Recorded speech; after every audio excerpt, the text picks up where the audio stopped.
அம்மா பெரிய ஊர்ல தம்மா துண்டு வீடு வாடகைக்கு கூட கிடைக்க மாட்டேங்குதுடா. என்னதான் ஆச்சு நம்ம ஊர்ல? அப்படியே வீடு கிடைச்சாலும் வாடகை ஜாஸ்திங்கிறானுங்க. இல்லைன்னா ஹிந்திக்காரனா ஃபுல்லா இருக்கானுங்க.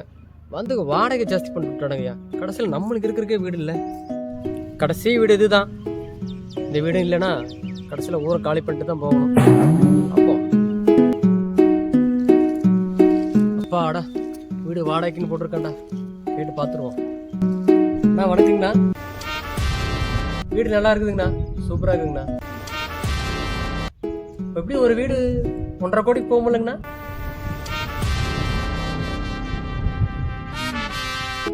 அப்போ ஒரு வீடு 1.5 கோடினா 2 வீடும் சேர்த்து 3 கோடி வருதுங்கண்ணா.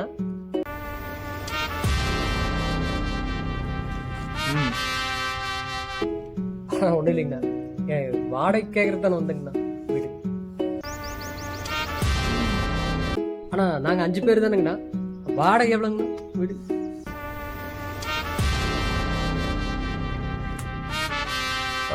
जी வீடு ஒரு போர்ஷன் 30,000 ரூபாய் வரும் ஜி. ஏய் இந்த அளவுக்கு நீங்க டெவலப் ஆயிட்டீங்களாடா? நீயும் ஹிந்திக்காரனாடா? அடா பாவி, கடைசியில உங்ககிட்டவே வர வச்சிட்டீங்களாடா நீங்க.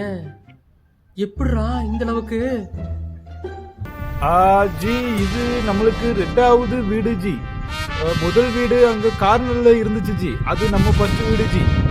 வந்தாரை வாழ வைக்கும் தமிழ்நாடு இருக்கிற வைக்கும் நம்மளுக்கு ஒரு கவலை இல்லை ஜி.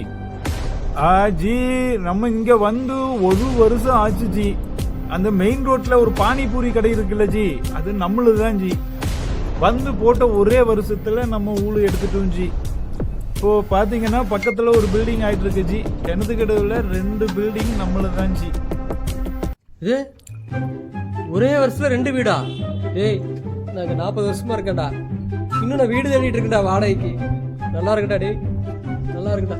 ஜி ஜி வீடு வாடகைக்கு ஜி, வாடகைக்கு வாங்க ஜி. ஜி என்ன ஜி வாங்க ஜி.